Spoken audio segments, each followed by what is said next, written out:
Êtes-vous prêt pour l'impact? C'est la question que je pose chaque jour à une personnalité qui compte dans notre économie. Je reçois aujourd'hui Thibaut Gouache. Bonjour. Bonjour. Bienvenue. Vous êtes le président du groupe Everen. C'est un groupe qui réunit plusieurs entités historiques. Je vais citer les deux principales sites et Vibratech. Il y a des points communs entre ces entités historiques? Oui, tout à fait. Donc, déjà, une question d'âge. C'est deux entreprises françaises qui ont à peu près une quarantaine d'années et qui ont la même mission fondamentale, qui est celle de faire durer. Donc, site, c'est parti plutôt des infrastructures, des ponts, des centrales nucléaires, des barrages. Et elles réunissent tout un tas d'expertises différents qui sont mis au service de faire durer ces infrastructures. Du côté de Vibratech, c'est la spécialité de la vibration et de l'acoustique, qui est quelque part le premier ennemi de la durabilité des équipements, des trains, des voitures, de tout ce qui peut bouger et vibrer. Et donc, ces deux entités-là, elles sont mises ensemble pour faire durer les équipements et les infrastructures critiques et de faire ce pool d'expertise qui est nécessaire aujourd'hui pour aborder et faire durer les infrastructures et les équipements critiques. Justement, on parle d'expertise. Ce sont des experts de quel type de domaine? À quel point vous vous retrouvez avec des expertises, un spectre très large en fait? Mais c'est assez large. On pourra revenir sur pourquoi il nous faut autant d'expertise, parce que les infrastructures, les équipements sont soumis à de plus en plus de points de difficulté. Mais pour répondre à votre question, en termes de variabilité d'expertise, on va avoir des experts du génie civil, du béton, du métal. On va avoir des experts sur le revêtement, ce qu'on va venir mettre de la peinture pour protéger les équipements et les infrastructures. On a des experts de la vibration, on a des experts de l'acoustique. On va aussi avoir des experts de l'instrumentation, du monitoring. Donc on a une très très grande diversité d'expertises mis au service, encore une fois, de la durabilité des infrastructures et des équipements. Est-ce que, alors, si on remonte un peu plus loin en arrière, chacun travaille dans son silo et le fait de réunir tout le monde autour d'un même projet, c'est relativement nouveau ou pas? Alors, le fait qu'on ait besoin d'une multiplicité d'expertise pour être au chevet de ces infrastructures et de ces équipements, ça, c'est pas nouveau. C'est quelque part depuis le début qu'on a agrégé ces différentes expertises. Ce qu'on a choisi, nous, en tant qu'entreprise, en tant que groupe, il y a quelques années, c'est de commencer à faire de la croissance externe et donc à agréger et à devenir un véritable carrefour d'expertise.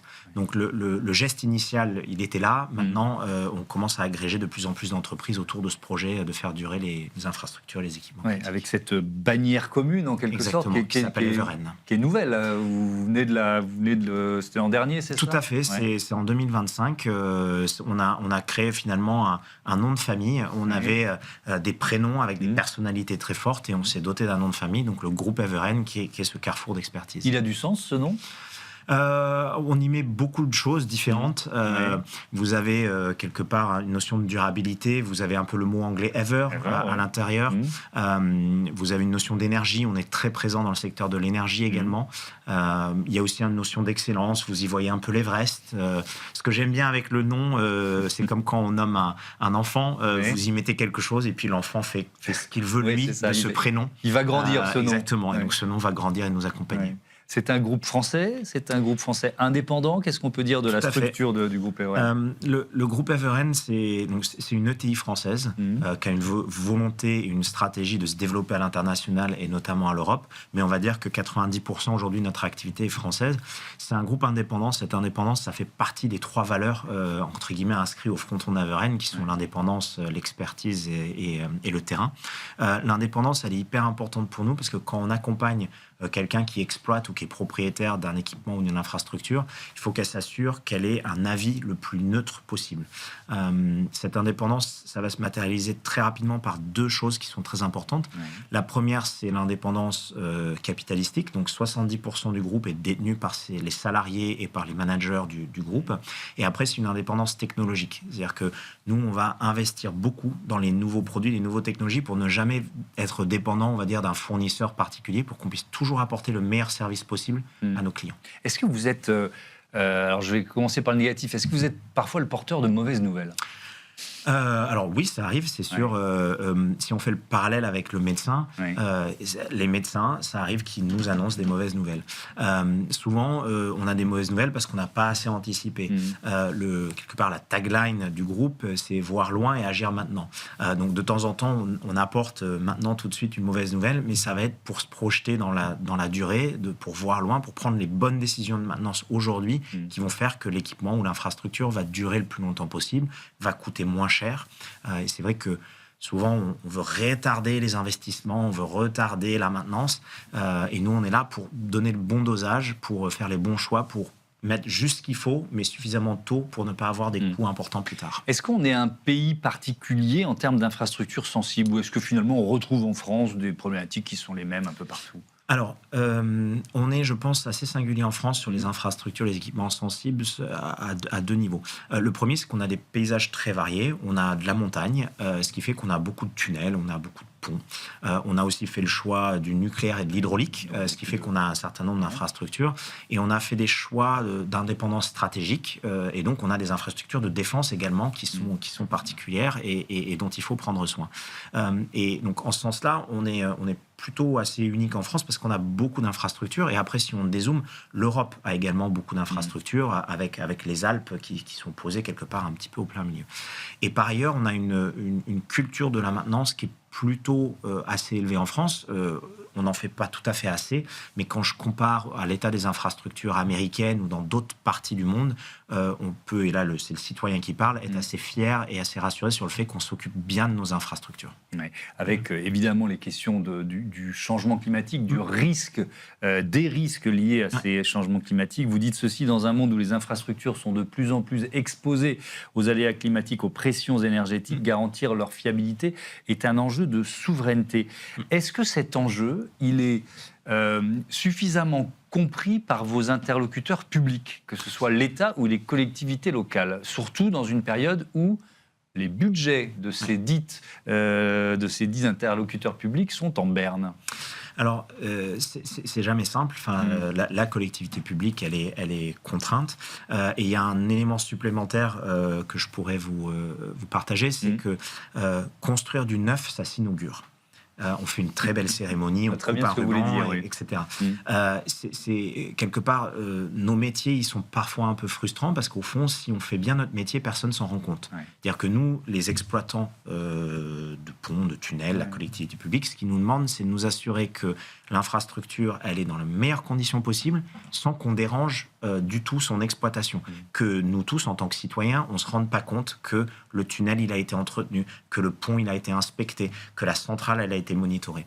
Du coup, c'est un défi pour nous, et c'est même une réflexion un peu plus profonde de dire comment on arrive à rendre visible et même inaugurable le fait qu'on ait inspecté un pont. Oui, parce que pour un politique, c'est aussi un enjeu. C'est de l'utilisation d'argent public que l'on voit ou que l'on ne voit pas. Tout à fait. Et donc, quand il s'agit de se faire réélire, c'est aussi important de pouvoir porter cet argument. Dans votre phrase, vous dites infrastructure de plus en plus exposée aux aléas climatiques.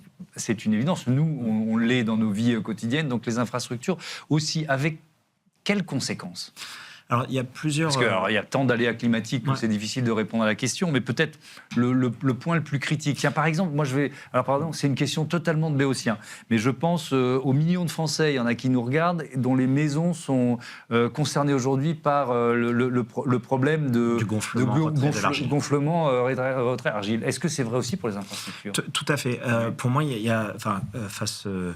au changement climatique, il y a les infrastructures, les équipements, il y a deux grandes familles de difficultés qu'ils ont. Il y a tout ce qui va être sollicitation par la météo, par l'air, donc ça va être du vent très très fort, et ça va être des pics de température, du très froid qu'on vient de connaître, comme du très chaud. Et ça va venir dilater, contracter, et quelque part mettre de la tension et de l'effort.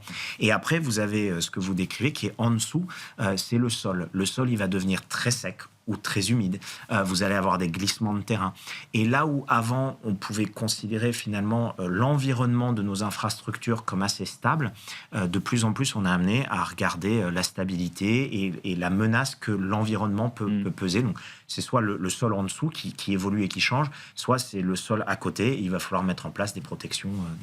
Est-ce que ça veut dire aussi de nouveaux risques qui n'existaient pas il y a une dizaine, une quinzaine, une vingtaine d'années et qui apparaissent aujourd'hui? Oui, tout à fait. Vous avez ces risques qui sont liés, encore une fois, au sol qui va évoluer différemment.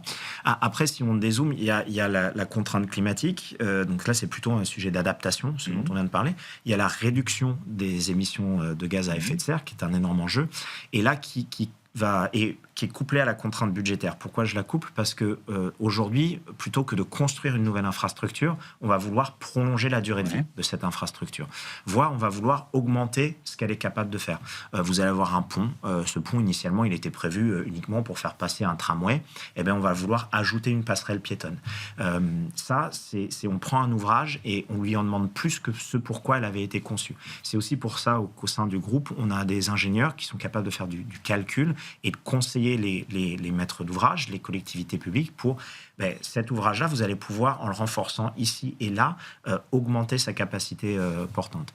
Et après, dans les contraintes qui sont sur nos infrastructures et nos équipements, on a également l'enjeu de nous tous citoyens. Je pense qu'on devient tous de moins en moins tolérants à l'indisponibilité. Et c'est pour ça que dans nos métiers, non seulement il faut qu'on inspecte, qu'on surveille, mais il faut qu'on le fasse de manière de plus en plus discrète, de plus en plus furtive, et ce qui nous amène à investir dans différentes technos pour faire des inspections le plus discrètement possible, sans perturber les exploitations. Alors, on parlait de vos interlocuteurs publics, on est quand même dans une période particulière, toujours pas de budget 2026. Est-ce que ce flou, il impacte votre activité ou pas ? Alors, oui et non. Les éléments ce flou budgétaire, il nous impacte peu sur les activités d'exploitation, c'est-à-dire que les ouvrages, ils sont là, il faut les maintenir, et c'est des budgets, des contrats à long terme, et fort heureusement, l'inspection et la maintenance chez EDF, qui est un client important pour nous, elle ne fluctue pas en fonction des décisions politique court terme. C'est vraiment de la vision long terme. Par contre, on a un certain nombre de projets plus dans la phase de conception. Si je regarde, on accompagne beaucoup sur les impacts d'une nouvelle ligne de tramway, par exemple, sur les impacts acoustiques que ça peut avoir sur les riverains. Ça, typiquement, l'activité dans le développement ferroviaire, on l'a également dans l'aérien ou dans la défense, ça va être freiné par l'instabilité budgétaire. Donc, on a des éléments dans notre activité qui sont effectivement impactés. Parce que moi, j'ai été frappé par cette alerte donnée par les dirigeants de la banque JP Morgan qui étaient venus s'installer en France après le Brexit, qui disent clairement, ils ont communiqué là-dessus, nous pourrions déménager ailleurs. Est-ce que d'une manière générale, alors là c'est au-delà de votre activité, c'est le chef d'entreprise qui parle, quoi.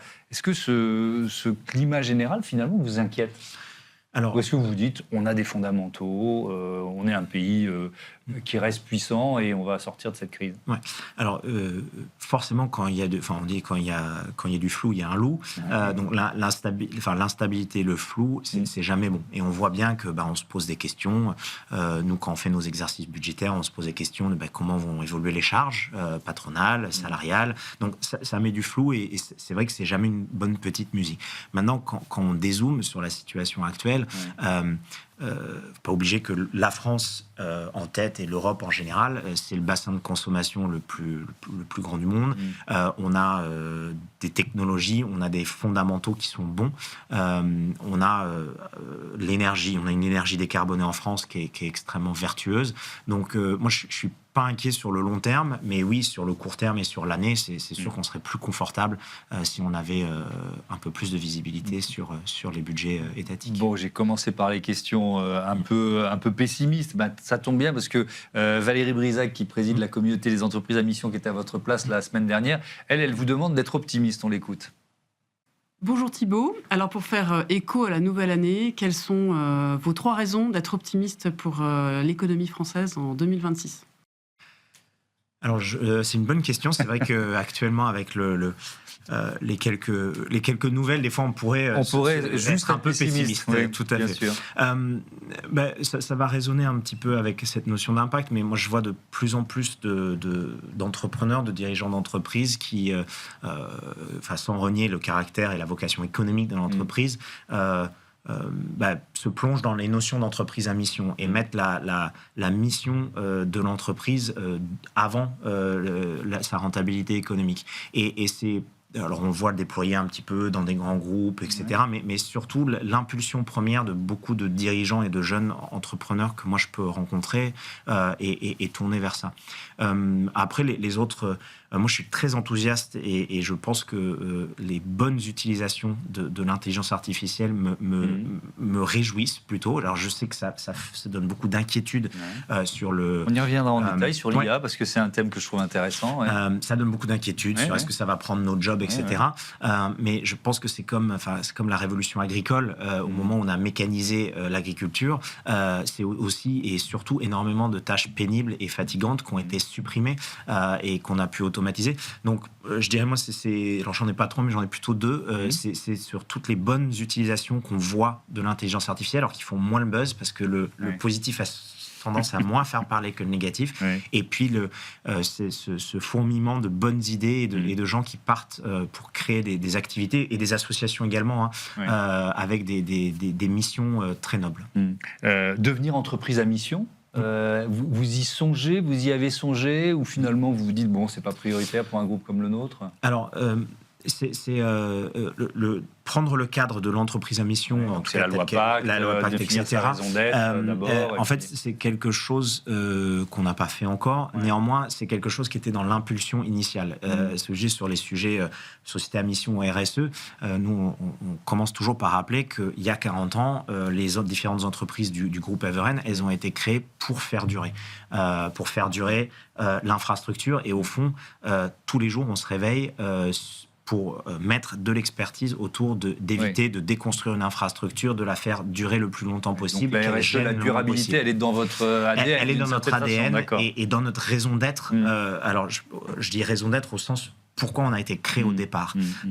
Maintenant, le cadre de formaliser dans le cadre de la loi Pacte l'entreprise à mission, c'est quelque chose vers lequel je suis intimement convaincu qu'on ira. Maintenant, je reste bien focalisé aujourd'hui sur notre mission première, qui est faire durer les infrastructures et les équipements. Vous parliez des ponts, notamment, tout à l'heure. Et alors, en vous écoutant, je me souvenais de...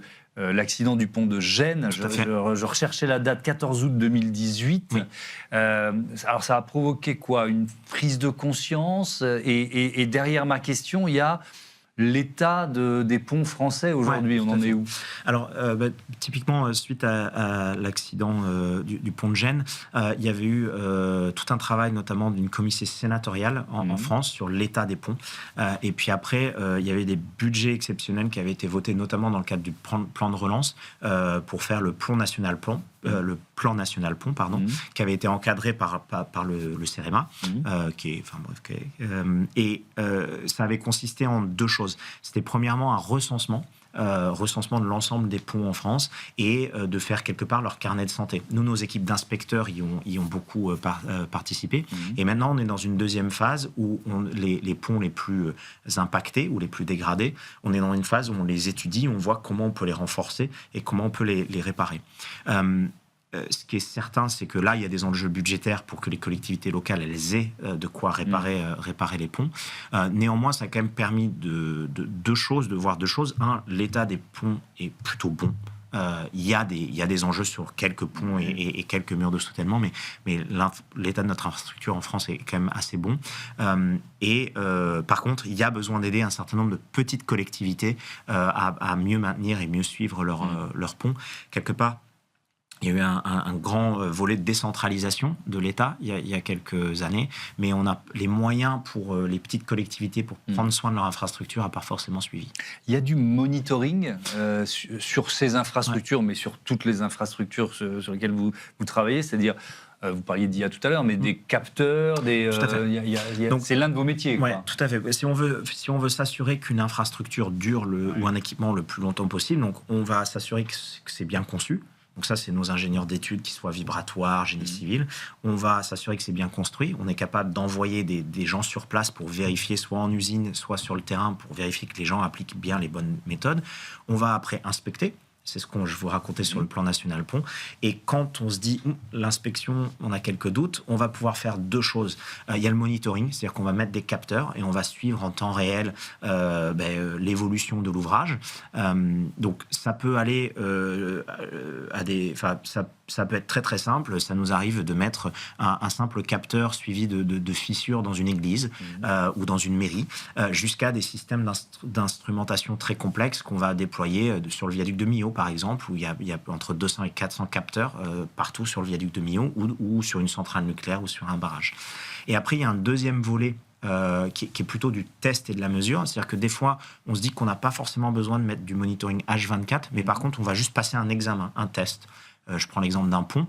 On va venir mettre un camion bien chargé sur le pont et on va venir mesurer comment il respire quelque part, comment il va se déformer sous cette charge. Et ça va nous permettre de se dire, bon, ben là, ce pont-là, il se comporte comme on le voulait, ou attention, soit il a du mal à revenir à sa position initiale, soit quand le camion vient dessus, il bouge un peu trop. Et donc ça nous permet de renforcer l'inspection et de savoir ce qu'il faut faire sur cet ouvrage. Alors, vous parliez d'intelligence artificielle. Comment, justement, l'IA, les data en général, elles transforment, elles augmentent vos capacités de diagnostic, de prévention des risques?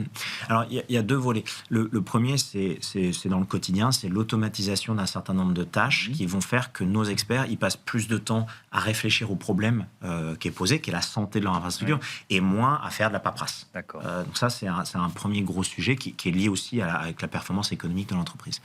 Il y a un deuxième volet qui est la meilleure exploitation de la donnée. Nous, on est dans un monde où on a beaucoup, dans l'infrastructure et même dans les équipements un peu critiques, chacun est un peu un prototype.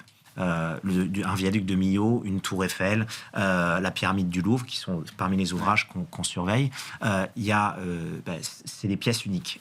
Et donc, on utilise beaucoup l'intelligence artificielle pour apprendre, par exemple, pendant 1 semaine, 2 semaines, le comportement normal de cet ouvrage, en corrélant tous nos capteurs, etc.